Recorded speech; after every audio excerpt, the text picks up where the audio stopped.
Bonjour, bonsoir à tous, vous qui regardez les vidéos, que ce soit le jour ou la nuit. Ici DVD Pro Catch. Vu comment vous avez vu le titre de la vidéo, donc oui, je vais m'attaquer sur un coffret, mais qui n'est pas malheureusement en français.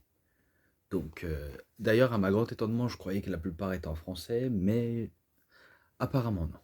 Donc, sans trop vous tarder, je vous montre directement le coffret. L'histoire du titre de la WWE de 1963 à 2006. Même si, entre-temps, ben, le titre WWE continue encore d'exister, comme la WWE d'ailleurs, je crois que ça fait plus d'une centaine d'années d'histoire qu'il existe, la WWE, et le titre, c'est justement à cette époque-là, qui continue encore d'évoluer, voilà. Et avant qu'on commence cette vidéo, je tenais à remercier Orbat, je crois que c'est ça ton pseudo ou ton nom, voilà. Donc elle m'avait posé une question comme quoi, est-ce que les années en pay-per-view de l'année 2003 et 2004 de la WWE, est-ce qu'ils sont tous en français? Car elle m'avait posé cette question-là, car elle avait aussi dit qu'elle avait des DVD, je crois que tu avais dit en zone, enfin je crois que j'avais dit en zone 1, et que tu as un lecteur spécifique en zone 1 que tu n'arrives pas à mettre la plupart des DVD. Alors, je crois que la plupart des lecteurs DVD qui sont en zone 1, c'est spécifiquement pour la zone 1. Parce que oui, la plupart des DVD se lisent par zone, car il y en a en zone 1, zone 2, zone 3, zone 4, zone 5, voilà ce que vous voulez. Et que il y en a qui existent en version PAL. Ça veut dire, en version PAL, ça veut dire que ça se regarde partout.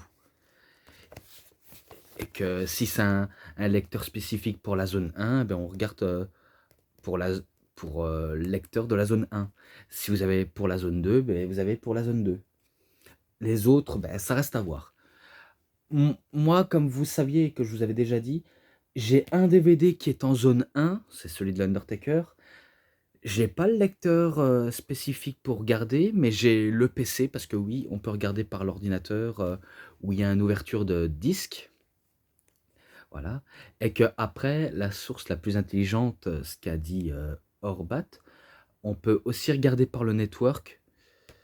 Alors, moi, malheureusement, je ne sais pas regarder sur le network. Je sais bien qu'il existe des vidéos gratuites, mais il y a des plus vidéos payantes. Donc, c'est ça le plus un peu déceptique pour ça.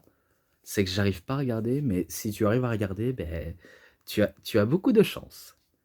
Mais sinon, pour revenir sur l'année 2003, c'est sûr, sur l'année 2003, ils sont pas tous en français. Malheureusement, ils sont pas tous en français.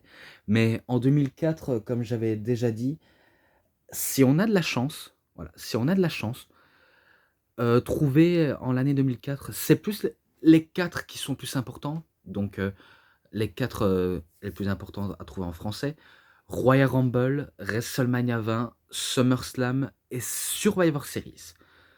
Seulement, il faut avoir la chance de le trouver en français, parce que sinon, ils ont été édités aussi en anglais. Mais sinon, toute l'année 2004, ils sont tous en anglais, sauf les 4 là, mais il faut avoir de la chance de trouver en français, tout simplement. Et c'est pareil en 2005. En 2005, tout est en anglais, sauf Royal Rumble, WrestleMania 21, SummerSlam, Survivor Series, et à ma grand étonnement, Armageddon. Donc ça fait 5 pay-per-view édités en français. Et dans l'année 2006, c'est tout le lot en français. Donc voilà ma réponse pour Orbat, si c'est ça ton nom, mais voilà. Donc je te remercie quand même de m'avoir posé cette question. J'espère que tu l'auras vu, tu auras apprécié. Voilà. Mais sinon, voilà, c'est ça mon avis. Et si tu as peut-être encore d'autres opinions, je les répondrai avec gentillesse. Donc voilà. Donc sans trop tarder, je passe directement au coffret parce que oui, en blablatant, je perds un petit peu du temps, mais je vais aller directement droit au but. Tout d'abord, le titre Undisputed voilà, qui est pas mal. Et là, les photos: Triple H, Hulk Hogan, Stone Cold Steve Austin, Undertaker et Shawn Michaels. Voilà. Et malheureusement, il est en anglais. Mais il est en version pâle, donc ça veut dire que je sais regarder. Et d'ailleurs, j'adore, comme vous avez peut-être remarqué, que ça fait comme un livre. Car oui, il a pas mal d'histoires. Et par contre, je n'ai pas besoin de faire une liste vu comment, dans, je sais pas comment on peut appeler ça, mais on va dire les images cartonnées, et bien ça fait comme une liste. Voilà, vous savez bien qu'il y a 3 DVD à l'intérieur. Il n'y a rien, voilà. Donc dommage, c'est qu'il n'a pas fait comme avec le titre du monde poids lourd et Intercontinental, exactement à ouvert comme un livre. Mais sinon, j'aime bien esthétiquement, c'est magnifique. Au moins, ça me permet d'avoir les 3 coffrets unis, quoi. Même s'il me manque les titres hardcore, les titres US aussi, en DVD. Voilà, il n'y a que ça qui me manque. Mais ça arrivera petit à petit, hein. Voilà. Donc, je passe directement au premier DVD. Pour le premier DVD, ça commence directement avec un match ancienne. Oui, très très ancienne. Donc, pour le titre, justement, au Madison Square Garden, Pedro Morales contre Ivan Koloff. Le match-là, il est présent dans The Best of at the Madison Square Garden. Donc, il est présent. Et en plus, ce que j'avais oublié de préciser, c'est que dans le premier match que j'avais déjà cité pour le Madison Square Garden, eh ben, il y a 4 cordes. Il y a 4 cordes. Comme des rings de boxe. Non, non, non, je suis pas en train de déconner. Allez voir de vous-même. À l'époque, eh ben, c'était 4 cordes, comme dans un ring de boxe. Et bien sûr, les cordes, c'était pas si tendu que ça, mais quand on grimpe dessus, ça va, il permet un peu de s'accrocher. Mais sinon, c'était pas non plus très stable. Et d'ailleurs, j'avais oublié de préciser que Pedro Morales avait remporté le match de manière controversée. Attendez, excusez-moi, on a dû m'interrompre. Donc, j'ai préféré arrêter vite avant qu'on m'interrompe. Voilà. Donc, comme je vous disais, Pedro Morales, il avait remporté le match de manière controversée. C'est-à-dire qu'il fait une genre de mini German suplex du niveau de la deuxième ou troisième corde. Et que les 2 épaules étaient au sol. Et que malgré tout, Pedro Morales devient nouveau champion, enfin, toujours champion de la WWF, donc oui, World Wide Wrestling Federation, donc il y avait 3 W, plus un F, et du coup, voilà. Mais la note globale, je le mettrai en description, vu comment je l'avais déjà noté. Voilà. Ensuite, encore pour le titre 3 fois WF, voilà. Bruno Sammartino contre Killer Kowalski au Madison Square Garden le 29 du 4 en 1974 ou 74 si vous préférez. Et que là, comme je vous avais peut-être pas cité, c'était le 8 du 2 en 1971 ou 1971. Voilà. Je le dis si vous préférez que je parle un peu comme les Français font.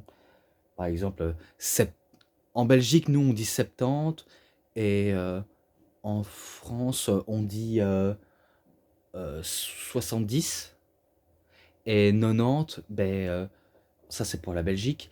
Et pour les Français, c'est 90. Voilà. Donc je passais à Bruno Sammartino contre Killer Kowalski. Oui, le catcheur qui a notamment entraîné Triple H. Donc oui, c'est bien lui qui a entraîné Triple H. Donc à la personne de Killer Kowalski. Et que là en face, il a le top 1 de la compagnie WWF à la grande époque, à la personne de Bruno Sammartino. Donc c'est sûr, c'était lui l'homme au plus long règne de la WWE.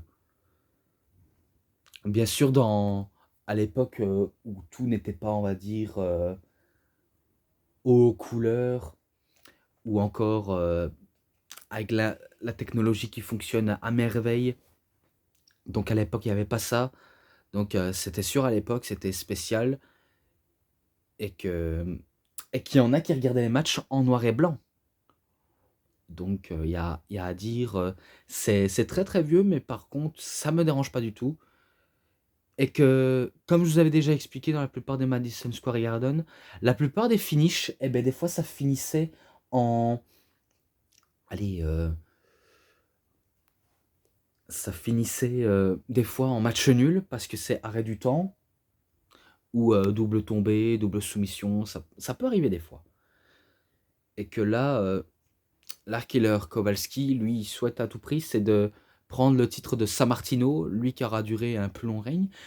Je sais bien que son premier règne aura duré très très très très longtemps. J'ai plus le chiffre en tête, mais je sais que peut-être que ça a duré 7 ans et que lorsqu'il a capturé, ben, ça a dû durer peut-être 2 ou 3 ans entre les deux, on va dire ça comme ça. Et que là, si je crois bien, il y avait une petite controverse entre Killer Kowalski et Bruno Sammartino.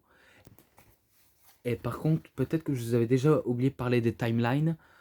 Donc en gros, les timelines, c'est la plupart de l'année du titre de la WWE, quand la plupart des catcheurs remportent. Donc je crois qu'il y avait celui de Buddy Rogers, Bruno Sammartino, Pedro Morales, Superstar Billy Graham, Bob Backlund, Iron Sheik, Hulk Hogan justement, André le Géant, Macho Man Randy Savage, Ultimate Warrior, Sergent Slaughter, Undertaker, Ric Flair aussi, Bret Hart. Après, il y avait Diesel aussi. Diesel. Shawn Michaels. Shawn Michaels, justement. Sid Vicious. Et attendez. Voilà, je suis un petit peu en plein galère à citer les noms, mais voilà, vous m'avez au moins compris. La plupart des catcheurs qui ont remporté les ceintures. Même aussi Stone Cold Steve Austin, Kane, The Rock, Mankind, bref, etc. Et aussi Triple H également, Kurt Angle, Chris Jericho, enfin Monsieur McMahon aussi, Monsieur McMahon, Chris Jericho, Brock Lesnar aussi, Brock Lesnar, euh, Big Show. Là, j'essaye d'aller droit au but. Ben, je sais bien qu'il y avait des timelines concernant les années. Donc là, je suis un peu hors sujet de ça. Mais vous m'aurez en moins compris. Euh, Eddie Guerrero. Eddie Guerrero, c'est sûr et certain. JBL, John Cena, Edge, Rob Van Dam. Donc ça s'arrête jusqu'à ici, vers 2006. Donc j'ai pas besoin de citer plus, mais voilà. Et que là, comme je disais, ben là, c'est remporté de manière controversée de la part de Bruno Sammartino, excusez-moi, et de Killer Kowalski. C'est-à-dire que Killer Kowalski, il a failli battre Bruno Sammartino, mais que là, la cloche retentit et ça finit en non-contest, donc en pas de vainqueur ni de perdant, enfin, pas de vainqueur ni de perdant, ouais. Donc ils ont du mal à départager. Et par contre, celui-là, bah, comme j'ai dit en description, mais celui-là, je peux le noter vu que moi, je l'avais jamais noté, même dans le Madison Square Garden. Je lui mets, allez, malgré que c'est un vieux match, je lui mets 3,20. Allez, je lui mets un 3,20. De toute façon, c'est pas méchant, mais je donne aussi de la chance aux anciennetés. Et là, à Baltimore, le 30 du 4 1977 ou 77. Donc Bruno Sammartino contre Superstar Billy Graham. Et que plus tard, Billy Graham, il va inspirer notamment Hulk Hogan. Vu comment a son style, son look inspiré des années 70 ou 60, ça va grandement inspirer Hogan qui va en faire sa petite spécialité au Hulkster. Et que là, il affronte justement le gros nom que j'ai également cité à la personne de Bruno Sammartino. Qu'il défendait drastiquement son titre. Et est-ce qu'il va le défendre Je sais bien que Billy Graham, peut-être que j'avais oublié de citer, mais il a déjà été champion de la WWF. WWF, voilà. Donc il a déjà été aussi champion. Et que je crois que c'est là où il bat Sammartino, malgré qu'il finit en sang et que le match était brutal. Parce que oui, c'était également brutal. Et c'est vrai que Bruno Sammartino, il a longtemps été considéré comme l'homme le plus dur à battre et au plus long règne qui ne sera jamais battu. Il ne sera jamais battu ce plus long règne. Et, euh, et du coup, je crois que Sammartino, il a trouvé son successeur à la personne de Billy Graham.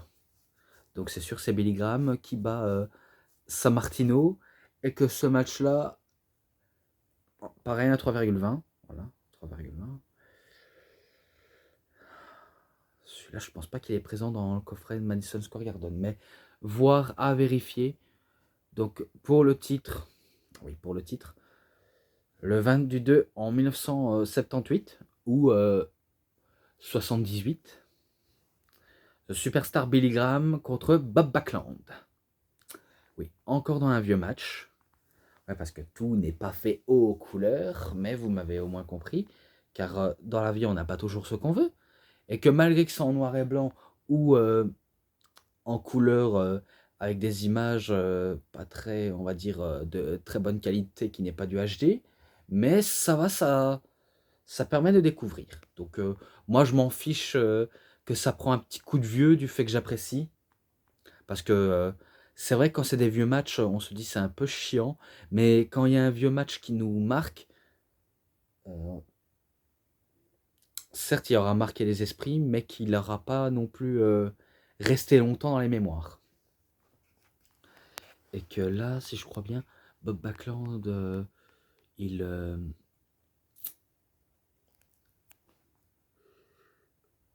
il, euh, il commence à être le favori de la foule pour le Madison Square Garden, et que Billy Graham, il joue le heel, je crois.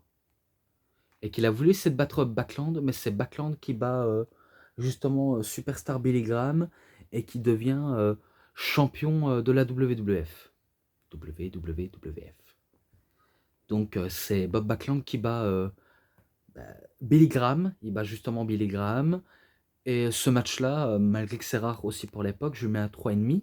Voilà, 3,5. Encore pour le titre, mais cette fois-ci dans un match en cage. Et c'est dommage, c'est qu'il ne marque pas le match en cage. Entre Bob Backlund et Greg The Hammer Valentine à Philadelphie, Pennsylvanie, le 16 du 1er janvier en 1982.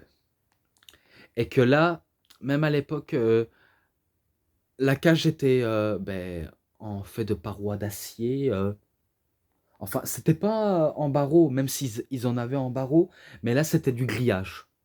Là, cette fois-ci, ils avaient du grillage, même s'ils avaient un petit peu popularisé le grillage. Faut dire, s'ils auraient déjà montré dans le coffret de Steel Cage, ça aurait été plus facile. Vraiment très très facile, mais ils l'ont pas fait. Donc c'était là dans un match en cage, et que Greg Valentine n'a jamais été champion de la WWE, mais par contre, je sais bien qu'il aurait été champion intercontinental, et qu'il a voulu prendre la fuite en s'échappant par la porte, mais que Bob Backlund l'en empêche en prenant par les chaussures, par les bottines de catcheur, ce que vous voulez. Ouais. Donc il essaie de l'en empêcher, et après avoir mis à mal Greg Valentine, c'est finalement Bob Backlund qui remporte le match et qui conserve son titre. Donc oui, c'est victoire de Bob Backlund. Ce match-là aussi 3,5. Et que c'est à partir de là où ça va être WWF. Parce que là, ils marquent WWE, mais en vérité, c'est WWF. Mais ils ont mis E parce qu'ils peuvent plus utiliser le F pour par rapport au procès qu'ils ont eu face à l'autre WWF des pandas, World Wide Foundation. Donc c'est pour ça qu'ils ont mis le E à la place de F. Mais à l'époque, c'était WWF. Encore Bob Backlund contre Sergeant Slaughter cette fois-ci. Toujours au Madison Square Garden. Le 23 du 5 1983. Un match qui figure pas, hein, qui ne figure pas sur la carte. Enfin, qui ne figure pas sur la carte du Madison Square Garden du coffret. Hein. Voilà, si vous avez un petit peu du mal à me comprendre, j'essaye un minimum de mieux expliquer. Et que pareil, ce match-là, je sais pas s'il était sanglant, mais il me semble qu'il a déjà été sanglant celui-là. Et que des fois c'est Bob Backlund qui finissait en sang, même Sergeant Slaughter. Donc il n'y a pas à dire. Ça se fout vraiment sous la figure entre ces deux-là. Et que malgré les efforts et la tentative de remporter le match de la part de Sergeant Slaughter, il aura, on va dire, tout essayé, mais c'est le savoir-faire et le côté technique de lutte amateur de Bob Backlund qui a raison de Sergeant Slaughter. Donc c'est encore victoire de Bob Backlund. Et ce match-là, 3,20. 3,20. Et là, un match que j'ai déjà noté. Oui, entre Hulk Hogan et Iron Sheik. Au Madison Square Garden le 23 du 1er janvier en 1984. Donc c'est sûr, déjà noté. Et que Iron Sheik avait défait le titre des mains de Bob Backlund car le manager de Bob Backlund avait jeté l'éponge. Et du coup, c'est Iron Sheik qui était le nouveau champion de la WWF. Et que je crois que c'est à cette période où ils étaient en association avec la NWA. Et que là, on donne la chance à Hogan, qui va la saisir et qui va la remporter le titre. Donc je connais directement le résultat. Pareil pour l'autre qui va suivre. Également pour celui-là, parce que celui-là, il est présent dans le coffret des Saturday Night's Main Event. Celui-là, je connais le résultat. Celui-là également, car je connais le résultat dans le Saturday Night's Main Event, même s'il est marqué que Main Event. Et celui-là aussi, je connais le résultat. Donc tout d'abord, victoire de Hulk Hogan, voilà, ce match en description. Match en cage pour le titre à WrestleMania 2, le 5 du 4 1986. Donc c'est sûr, c'est Hogan qui bat King Kong Bundy. Voilà, donc je vais un petit peu skipper ce que j'ai dit. Voilà. Donc c'est victoire de Hogan. Hein. Finalement, c'est victoire de Hogan. Après, encore dans un match en cage, mais cette fois-ci au Saturday Night's Main Event, le 3 du 1er janvier 1987, Hulk Hogan contre Mr. Wonderful Paul Orndorff. Et que j'avais déjà expliqué qu'il y avait le match en cage et que, évidemment, c'est exactement un match en cage dans un Saturday Night's Main Event et que Wonderful Paul Orndorff voudrait devenir champion pour la première fois, mais qu'il aura galère à battre Hogan car la top star c'est lui et personne d'autre. C'est sûr, avec lui, il faut s'attendre à tout et aussi donner tout ce qu'on a pour le battre. Et qu'après avoir s'occupé de la tronche de Paul Orndorff, Hogan il s'en va de la cage en sortant par au-dessus et il remporte le titre.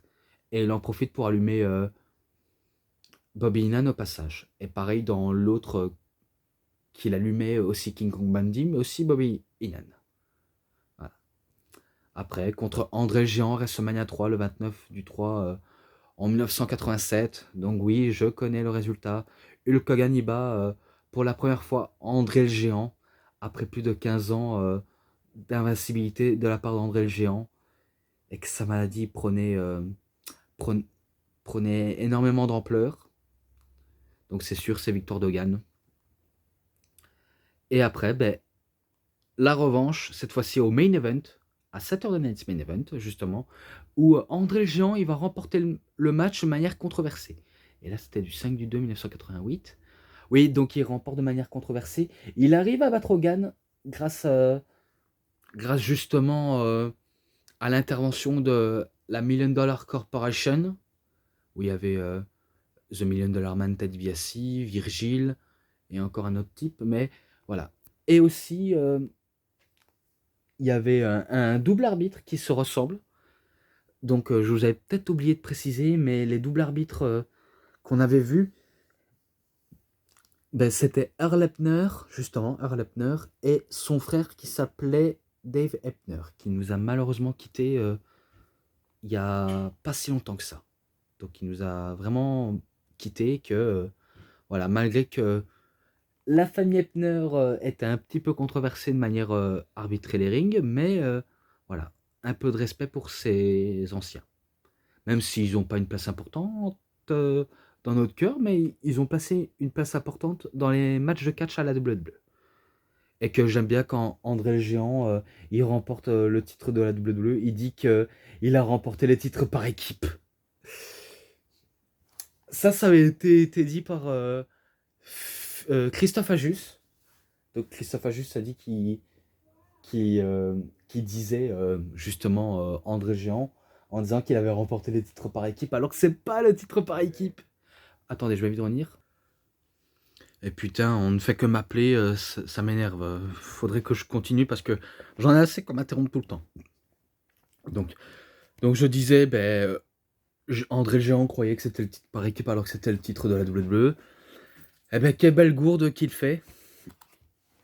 Jusqu'à ce qu'il se fasse acheter par le titre par Ted DiBiase, mais faut dire le président par intérim Gorilla Monsoon n'était pas d'accord du tout et il décide de lui retirer le titre à André le Géant et que le titre serait vacant. Donc voilà, donc ce match en description. Ensuite, match à WrestleMania 5, Hulk Hogan contre Randy Savage, donc c'était le 2 du 4 en 1989. Donc c'est sûr, c'est victoire de Hogan parce qu'il bat Randy Savage, justement, il le bat. Donc pour moi, c'est pas très étonnant. Et voilà, pas trop de choses à raconter. Ah ouais, même j'avais carrément oublié que même Yokozuna avait remporté le titre. Donc oui, il a aussi remporté le titre. Donc encore 1000 fois désolé, mais voilà. Donc, WrestleMania 6, le premier du 4 en 1990. Donc en 90, voilà. Donc l'Ultime Challenge pour le titre WWE et intercontinental. Donc le match, j'ai pas besoin de vous le décrire. Vous savez très bien que c'est victoire de Warrior qui bat Hogan justement. Et que c'est lui qui remporte les 2 titres justement. Après, il se fait battre par Sergent Slaughter, etc., etc. Vous connaissez la suite. Et que là, ils ont un peu laissé le match de côté pour laisser aux autres. Donc les autres matchs qu'on n'entend pas forcément parler. Donc match en cage pour le titre Bret Hart contre Owen Hart au SummerSlam 29 du 8 1994. Et que ce match, je sais qu'il a été noté 5 étoiles. Et moi, je ne sais plus combien je l'ai noté, mais voilà. Celui-là en description, celui-là aussi. Également celui-là, car ce match est un banger. Celui-là en description, et celui-là aussi. De toute façon, les matchs comme ça, ils seront en description. Donc, excusez-moi si la plupart des matchs que j'ai déjà cités seront en description, parce que j'ai pas envie de me tromper de chiffres. Donc, voilà. Donc, une guerre fratricide entre frères, qui termine en match en cage, et qui avait toute la partie pour Bret Hart, et une petite partie pour Owen. Et que les deux frères, ils nous livrent une bataille épique et une histoire forte sur le ring. Jusqu'à ce que Owen admet sa défaite face à Bret Hart. Donc c'est Bret Hart qui remporte le match et qui conserve son titre. Voilà. Même si ce match mérite quand même d'être 5 étoiles. Comme à WrestleMania 10. Mais voilà. Ensuite, le Iron Man match entre Shawn Michaels et Bret Hart. WrestleMania 12, le 31 du 3 1996. Là, un banger. Le match, quasiment 1 heure. Même plus d'1 heure, honnêtement. Car les deux, ça dure tellement longtemps qu'on se dit, mais il y en a forcément un des deux qui va lâcher. C'est pas possible. Est-ce qu'on va avoir 1-0, 2-0, 3-0 ou 1-1, 2-2, quelque chose comme ça. Non, ça reste toujours au chiffre 0. Souvent, ce match est décrit comme le match le plus long et qui ne sauve pas le show. Moi, je trouve que ce show, enfin ce match, il sauve le show, car honnêtement, de voir ces deux-là s'échanger des prises qu'ils connaissent, malgré qu'ils se détestaient à l'époque, mais faut dire, ils nous livrent une bataille tellement épique sur le ring, et une histoire en plus. Donc c'est pas parce qu'ils se détestent qu'ils nous racontent pas d'histoire, et que après que Bret Hart il coince dans son sharpshooter, et ben jusqu'à ce que ça arrive au zéro, malgré que c'est du 0-0, eh ben, il doit avoir un vainqueur, comme le dit Gorilla Monsoon. Donc Bret Hart, il doit quand même défendre son titre, malgré qu'il est épuisé, il est essoufflé, il a envie de boire, il a envie de prendre une douche. Donc il n'a pas le choix de continuer le match. Et du coup, il allume Shawn Michaels. Et après, Shawn Michaels, il va trouver une faille, il va lui glisser un switch de musique au visage, et suivi d'un deuxième. Et il remporte le titre de la WWE pour la première fois de l'histoire. Après un long match très très très attendu, Shawn Michaels devient le nouveau champion de la WWE. Et que ce match-là, je crois peut-être me rappeler, je lui avais mis un 5,20, je crois. Donc c'est-à-dire le chiffre le plus haut que j'ai placé. Hein. Donc c'est sûr, c'est un 5,20. Tellement que ce match est un banger. Voilà. Ensuite, à In Your House Mind Games, le 22 du 9 1996, Shawn Michaels contre Mankind, d'un match qui était supposé être sans disqualification, ouais, car j'avais un petit peu exprimé mon petit coup de bec, en disant que certes, il y a l'intervention de Vader, mais le match continue. Et c'est Michaels qui remporte par disqualification. Et qu'après, on sait que Sid, il arrive, il attaque Vader, et que Mankind, il fait son mandible claw à la bouche de Shawn Michaels. Et au moment où Paul Bearer, il soulève le cercueil, et l'Undertaker, il apparaît et il poursuit aux trousses de Mankind. Voilà. Et du coup, ça se termine là-dessus. Voilà. Ensuite, Stone Cold Steve Austin contre Shawn Michaels à WrestleMania 14. Ouais, 14. Le 29 du 3 1998. Donc forcément, vous connaissez ce match. C'est là où Stone Cold devient pour la première fois champion de la WWE, lui aussi. Et que c'est le dernier match de Shawn Michaels pendant un petit paquet bout de temps. Voilà. Donc vous connaissez le résultat. C'est victoire d'Austin. Voilà. Maintenant, DVD 3. On était au DVD 2 maintenant. Au DVD 3. Donc Street Fight pour le titre. Triple H contre Cactus Jack. Au Rumble, Rumble le 23 du premier en 2000. Donc c'est sûr, le match là que j'ai déjà noté, et que récemment je l'avais déjà noté, et que ça en fait beaucoup à mon activité. Beaucoup de DVD à mon activité, et que si je pense bien, c'est là où Cactus Jack il se prend un pedigree sur les punaises, et que Triple H, lui, il va s'en prendre une punaise dans le mollet, et pas mal sur le protège-genou, mais sinon ça va, c'est pas ses genoux qui ont pris cher, mais une partie de sa jambe, mais c'est pas ça qui va arrêter The Game. Donc c'est sûr, c'est victoire de Cactus Jack. Ensuite, match triple menace pour le titre, justement, au SummerSlam 27 du 8 en 2000, The Rock contre Triple H contre Kurt Angle. Alors, ce qui va se passer, tout d'abord, c'est qu'ils sont trois à commencer, et que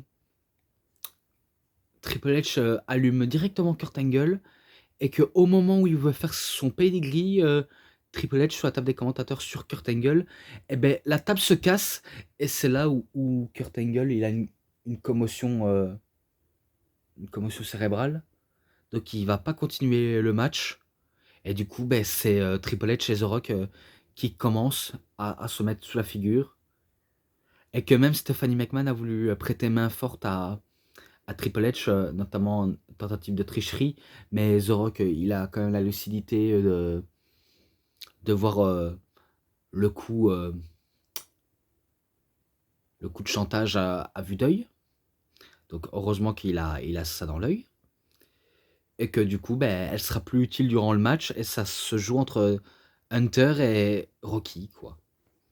Même si je sais bien que à la dernière minute, Kurt Angle, il arrive sous le ring malgré qu'il est groggy, je suis sûr qu'il sait même plus d'où il est, mais il tente malgré qu'il est sonné, notamment avec des German suplex, Angle slam, tentative de ankle lock. Je crois que ça va être directement paré d'avance. Et que après, ben, c'est victoire de The Rock avec un rock bottom et un people's elbow sur, je crois bien, Kurt Angle ou Triple H. Je ne sais plus lequel j'avais cité, mais voilà. Ouais, bon. Donc c'est Kurt Angle, enfin The Rock le champion, voilà. Et ensuite, ben, WrestleMania 17, le premier du 4 en 2001, Stone Cold Steve Austin contre The Rock. Là, c'est sur l'apothéose de l'Attitude Era, la fin d'une ère en tout cas, et qu'on va avoir un double turn. Là, pour l'instant, ça se joue entre deux favoris de la foule, hein. Stone Cold est face, The Rock est face. Donc c'est sûr, tout le monde a du mal à se départager, malgré une storyline intense entre les deux. Et que je sais bien qu'ils ont annulé, enfin, ils ont mis, on va dire, un match sans disqualification à la dernière minute. Donc comme ça, sans, euh, sans donner une indication aux gens, on met le match sans disqualification, sans prévenir personne. Et que du coup, ben, ça a fini en match brutal, en sang notamment. Stone Cold va finir en sang, The Rock va finir en sang. Il y a même McMahon qui va aider Stone Cold.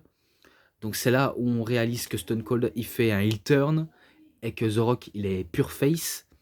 Et Stone Cold, il va punir The Rock avec des coups de chaise et qui va remporter suite aux coups de chaise, vu comment, avec le Stone Cold Stunner, il n'arrive pas à remporter le match. Donc voilà, donc c'est victoire de Stone Cold Steve Austin. Même si ce match aurait préféré avoir un 5 étoiles sur l'impact de l'histoire du catch, mais malheureusement, ça va pas le faire malheureusement. Donc désolé. Et que c'est là où la fameuse catchphrase de Paul Heyman ou de Jim Ross, elle sold, enfin, elle sold son. Enfin, elle sold and son. Enfin, je sais plus comment on le dit en anglais, mais il a vendu son âme au diable. Et le diable, c'est qui? Ben, Monsieur McMahon. Voilà. Donc en description, celui-là. Celui-là aussi, car il est présent dans le coffret de Chris Jericho, à Vengeance le 9 du 12 2001. Donc c'est là, je vais un peu spoiler, c'est là où Chris Jericho il bat The Rock et Stone Cold Steve Austin pour devenir le champion incontesté de l'histoire, champion de la WCW et champion de la WWF WWE. Et que celui-là, je vais le marquer justement The Rock, même si le match n'est pas dedans, mais c'est pas grave, je mettrai quand même The Rock. Mais que voilà. Donc, j'ai pas besoin d'en dire plus, si ce n'est que Chris Jericho, il bat ces deux mecs. Même si c'est fait aider par Booker T ou Monsieur McMahon, mais c'est lui qui remporte le match. Voilà. Ensuite, encore match triple menace. À Vengeance 2002, oui, le 21 du 7 2002. Le Rock contre Undertaker contre Kurt Angle. Il est présent dans le coffret The Rock, c'est sûr. J'ai pas besoin de le noter. Pareil pour celui-là. Celui-là, j'ai pas besoin de noter. Celui-là, également, j'ai pas besoin. Non, celui-là, j'ai besoin de noter, vu comment. Celui-là, j'ai jamais noté. Donc, c'est là où The Rock il bat Kurt Angle et Undertaker. Le champion, c'était Undertaker. Ouais, donc, je sais bien que ça se battait entre trois. Donc, les trois se battent. Et que l'un des trois va sûrement lâcher. Et finalement, celui qui n'aura pas. Enfin, il est arrivé à temps, mais ça a été validé la victoire au titre. Donc c'est sûr que c'est The Rock qui valide la victoire, alors que l'Undertaker allait casser le tombé. Donc le Rock, il fait le tomber sur Kurt Angle. Undertaker essaie de le casser, mais malheureusement c'est trop tard. Donc c'est sûr, c'est victoire de The Rock. Et ensuite, le 25 août du 8 2002, au SummerSlam, Rock contre Brock. Oui. Brock Lesnar contre le Rock, pour le titre justement. Le match est un banger aussi. Vraiment un banger. Car le jeune intrépide face à la force divine, dure et électrisante, qui est The Rock. Donc la bête face, face au Hercule, si j'aimerais bien appeler, ou face au rocher. Bref, c'est un Rock. Et que Brock Lesnar, malgré qu'il soit un rookie, il va réussir l'impossible que je pense que personne n'a réussi à ce stade-là. Enfin, à part Sheamus, mais sinon, Brock Lesnar, c'était le premier. Hein. Mais voilà. Donc, c'est là où The Rock il va faire son dernier match en 2002, même si en 2003, il va apparaître. En 2004, il va apparaître, mais après, ce sera son dernier match. Et que... Je m'en rappelle que The Rock, il aura allumé Paul Heyman. Et que Brock Lesnar, je m'en rappelle qu'il faisait un saut carpé à la manière du Rock. Et aussi, quand The Rock faisait son rock bottom sur Brock Lesnar relève son épaule. Brock Lesnar, il fait aussi un rock bottom, donc on pourra appeler le Brock bottom, mais qui ne prend pas ses fruits. Et qu'après, le Rock, il en a marre. Il veut finir le match. Il veut partir pour le rock bottom, mais Lesnar, il contre, il esquive, il est contre, il tente tout ce qu'il peut. Il veut faire son F5, mais le Rock, il tombe sur ses pieds. Il enchaîne des claques du peuple. Et que la dernière claque du peuple, c'est Lesnar qui va justement esquiver et faire son ultime F5 sur The Rock. Donc c'est victoire de Brock Lesnar et qui remporte le titre pour la première fois de sa carrière. Donc ce match-là, c'est sûr, ce sera en description. Et ensuite, celui-là, il est présent dans Arknolts. Donc Kurt Angle contre Chris Benoit, Royal Rumble, justement. Donc le 19 du 1er janvier en 2003. Et que ce match était très bon, vraiment très bon. Et que les meilleures combinaisons de match entre Angle et Benoit, c'est sûr que c'est celui-là qui ressort du lourd. Et que même si Lesnar, même si Benoit a tenté aussi à devenir champion de la WWE, même si on lui avait pas donné sa chance, il a quand même tenté, malgré qu'ils l'ont retiré comme ça, comme si le titre a été mis par défaut. Mais là, je pense que tout le monde s'accroche à Benoit, tout le monde veut le voir gagner. Et que Kurt Angle sera pas un mal pour un bien. Car malgré son règne qui était pas mal, faut donner la victoire à un autre. Donc c'est là où Benoit il tente tout. Hein. Le Flying Headbutts, des German Suplex, même le Creeper Crossface, les Sharpshooter. Tandis que Kurt Angle, lui c'est des prises de risque comme les Moonsault et aussi des brutalités en suplex comme le German, le Belly to Belly, les Angle Slam, et aussi quand il en a marre, quand il est en transe, il retire les bretelles et il veut faire le ankle lock. Et que si je crois bien, il remporte le match grâce à un Angle Slam. Ouais, on va dire ça comme ça. Donc c'est victoire de Kurt Angle en description de ce match-là. Et là, un match que j'ai jamais noté. Donc triple menace, justement. John Cena contre Chris Jericho contre Christian. À Vengeance le 26 du 6 en 2005. Donc c'est sûr, Vengeance 2005, je ne l'ai pas encore. Mais je suis sûr que ce show-là est bon. Vu comment on a un excellent Angle Michaels, Batista Triple H. Donc ouais, je pense que ce match peut être énorme. Et que on sait bien que c'est là où John Cena il est drafté à Raw et que il rentre un petit peu en rivalité avec Chris Jericho et Christian. Et, euh, et pour ça, ben, il doit faire face aux deux vétérans. Un qui est déjà établi et l'autre qui n'a pas encore été établi à cette époque-là, à la personne de Christian. Et que je crois que ce sera son dernier run à la WWE jusqu'à ce qu'il parte à la TNA et qu'il se faisra appeler Christian Cage. Donc c'est là où John Cena il se fait les deux. Il se fait les deux. Même s'il a un petit peu le poids de la WWE sous ses épaules. Même si Jericho a tenté de battre Cena en faisant son Walls of Jericho, ou encore même sur Christian, même si Christian il tente tout ce qu'il peut comme prise, comme le Kill Switch et autres prises qu'il connaissait, et ben malgré les efforts de l'un et de l'autre, c'est Cena qui va réussir à battre les deux. Je crois qu'il arrive à faire un FU sur Christian ou alors sur Chris Jericho et qu'il bat justement les deux. Donc c'est sûr, c'est victoire de John Cena. Et ce match-là, ben, je mets un 3,70. Voilà, je mets un 3,70 pour ce match-là. Après, jugez-moi pour ce que vous allez dire, mais voilà. Je, je le note, vu comment il y en a qui en ont marre que je note exactement de la même façon. Voilà. Donc voilà, cette review est terminée et que j'espère que ça vous aura vraiment plu, malgré que ce coffret était en anglais, mais j'essaye de mieux comprendre la chose et aussi j'ai essayé de faire plus vite, malgré que mes vidéos sont très longues en général. Et aussi mon avis concernant les DVD pour Orbat. Donc voilà, j'espère qu'elle aura regardé la vidéo jusqu'au bout. Et que malgré qu'il y a un petit bonus de timeline qui sert un petit peu à pas grand chose, mais voilà. Donc ces matchs bonus, l'ensemble. Et aussi j'avais complètement oublié que c'était Jim Ross qui présentait le DVD. Bref, je passe. Donc match bonus ensemble, je lui mets un